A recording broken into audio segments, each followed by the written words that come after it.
Hi, ഇന്ന് നമ്മുടെ കൂടെ ഉള്ളത് തൃശ്ശൂരിൽ നിന്നുള്ള അജിത്താണ്. അജിത്തിന് അൽബേനിയൻ വർക്ക് വിസ കിട്ടിയിട്ടുണ്ട്, അപ്രൂവ് ആയിട്ടുണ്ട്. സോ അതിന്റെ ഒരു സന്തോഷത്തിൽ നിന്നുകൊണ്ട് തന്നെ നമുക്ക് ചോദിക്കാം, എങ്ങനെയുണ്ടായിരുന്നു ഡയമണ്ട് ഫിനിക്സിന്റെ കൂടെയുള്ള ജേർണി? ഡയമണ്ട് ഫിനിക്സിന്റെ കൂടെ രജിസ്ട്രേഷൻ സ്റ്റാർട്ട് ചെയ്തപ്പോൾ തൊട്ട് ഇപ്പൊ വരെയുള്ള വിസ അപ്രൂവൽ വരെയുള്ള സ്റ്റെപ്സ് സാറിന് എങ്ങനെയുണ്ടായിരുന്നു? ആ ഒരു ജേർണി, ഞങ്ങളുടെ സപ്പോർട്ടും കാര്യങ്ങളൊക്കെ എങ്ങനെയുണ്ടായിരുന്നു എന്ന് ഷെയർ ചെയ്യാം. ഞാൻ ഒക്ടോബറിലായിരിക്കും ആഡ് കണ്ടിട്ട്, ഇൻസ്റ്റാഗ്രാമിൽ ആഡ് കണ്ടിട്ട് ആഷ്ലിൻ തന്നെയായിരുന്നു എടുത്തിട്ടുണ്ടായിരുന്നത്. ആഷ്ലിൻ പറഞ്ഞ് ഇത് എക്സാക്ട് കാര്യങ്ങൾ തന്നെയാണ് എൻ്റെ ഈ 4 months ഈ പറയുന്ന ടിക്കറ്റ് കിട്ടുന്നവരുള്ള രീതിക്ക് ഉണ്ടായിരുന്നത്. രജിസ്ട്രേഷൻ കഴിഞ്ഞു, രജിസ്ട്രേഷൻ്റെ ഡോക്യുമെന്റ്സ് കഴിഞ്ഞ് ഏകദേശം 1 മാസത്തിനുള്ളിൽ ഇന്റർവ്യൂ വന്നു. ഇന്റർവ്യൂ കഴിഞ്ഞ് ഇതേപോലെ തന്നെ കുറച്ച് ഡോക്യുമെന്റ്സ് നമ്മുടെ മെഡിക്കലും കാര്യങ്ങളും കൊടുത്തതിന് ശേഷം എക്സാക്ട് 2 months 45 to 60 days ആണ് പറഞ്ഞിട്ടുണ്ടായിരുന്നത്. അത് കഴിഞ്ഞ് നമുക്ക് ഡിസംബർ 19 സബ്മിറ്റ് ചെയ്തത് നമ്മുടെ ഡോക്യുമെന്റ്സ് എല്ലാം.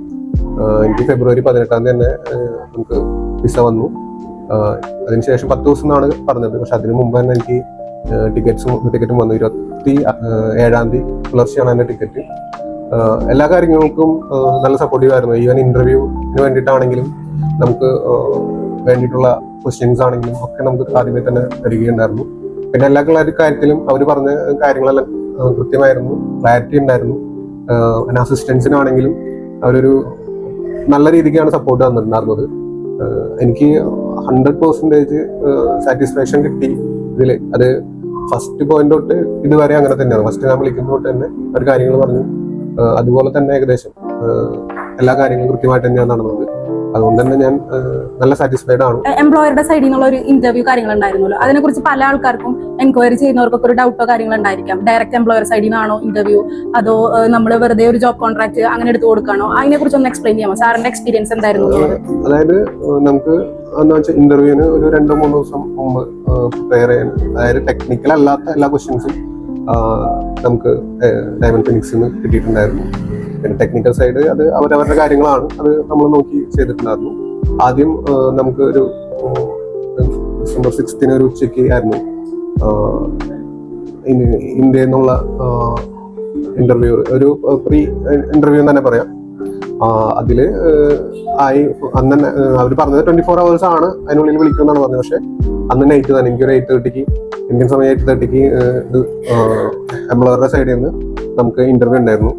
അതിലും ഈ പറയുന്ന നമ്മുടെ ഇന്ത്യയിൽ നിന്നുള്ള ഇന്റർവ്യൂ നല്ല രീതിയിൽ സപ്പോർട്ട് ചെയ്ത്, അതായത് ഒരു ചില ക്വസ്റ്റ്യൻസ് നമുക്ക് പറയാമല്ലോ, നമ്മളിപ്പം പുറത്തു നിന്നുള്ള ഇംഗ്ലീഷ് എന്ന് പറയുമ്പോൾ ഇത്രയും കൂടി നമുക്ക് ചില കാര്യങ്ങൾ മനസ്സിലാവുന്നുണ്ടാവില്ല. പക്ഷെ അതിലൊക്കെ നമുക്ക് കൃത്യമായിട്ട് നല്ല സപ്പോർട്ടും തന്നു. നമുക്ക് കംഫർട്ടബിൾ, അതായത് ഒരു നല്ല രീതിക്ക് തന്നെ ആ ഇന്റർവ്യൂ പാസ്സാവാനുള്ള എല്ലാ രീതിക്കുള്ള സപ്പോർട്ടും ഡയമണ്ട് ഫിനിക്സിന്റെ ഭാഗത്തുനിന്നുണ്ടായിരുന്നു. സാറിന് ഡയറക്റ്റ് എംപ്ലോയർ സൈഡിൽ നിന്ന് ജോബ് കോൺട്രാക്ട് കാര്യങ്ങളൊക്കെ കിട്ടിയിട്ടുണ്ടായിരുന്നു. അപ്പൊ ആ ഒരു ഇതില് നമുക്ക് സാറിന് കിട്ടിയ ആ ഒരു ബെനിഫിറ്റ്സ് കാര്യങ്ങളൊക്കെ ഒന്ന് ബാക്കിയുള്ളവർക്ക് വേണ്ടി ഒന്ന് ഷെയർ ചെയ്യാമോ? എനിക്ക് ഇപ്പം സാലറി കൂടാതെ അക്കോമഡേഷൻ, പിന്നെ ഫുഡ് ഇൻസെന്റീവ് കാര്യങ്ങളൊക്കെ ഇതിൽ നമുക്ക് കിട്ടിയിട്ടുണ്ട്. അത് ഒരു മോശമല്ലാത്ത പാക്കേജ് തന്നെയാണ്. അത് നല്ലൊരു പാക്കേജ് ആയിട്ട് തന്നെയാണ് എനിക്ക് തോന്നുന്നത്. അതിൽ ഞാൻ ഭയങ്കര സാറ്റിസ്ഫൈഡ് ആണ്, ഹാപ്പിയാണ്. ഇത്രയും നേരം നമ്മൾ അജിത്തിന്റെ നമ്മുടെ കൂടെയുള്ള ഡയമണ്ട് ഫിനിക്സിന്റെ കൂടെയുള്ള 4 months ജേർണി നമ്മൾ കേട്ടു. ഇതുപോലെ തന്നെ നിങ്ങളും യൂറോപ്പിലേക്ക് ഒരു ജോബാണ് നോക്കുന്നതെങ്കിൽ ഷുവർ ആയിട്ടും ഡയമണ്ട് ഫിനിക്സിനെ കോൺടാക്ട് ചെയ്യുക.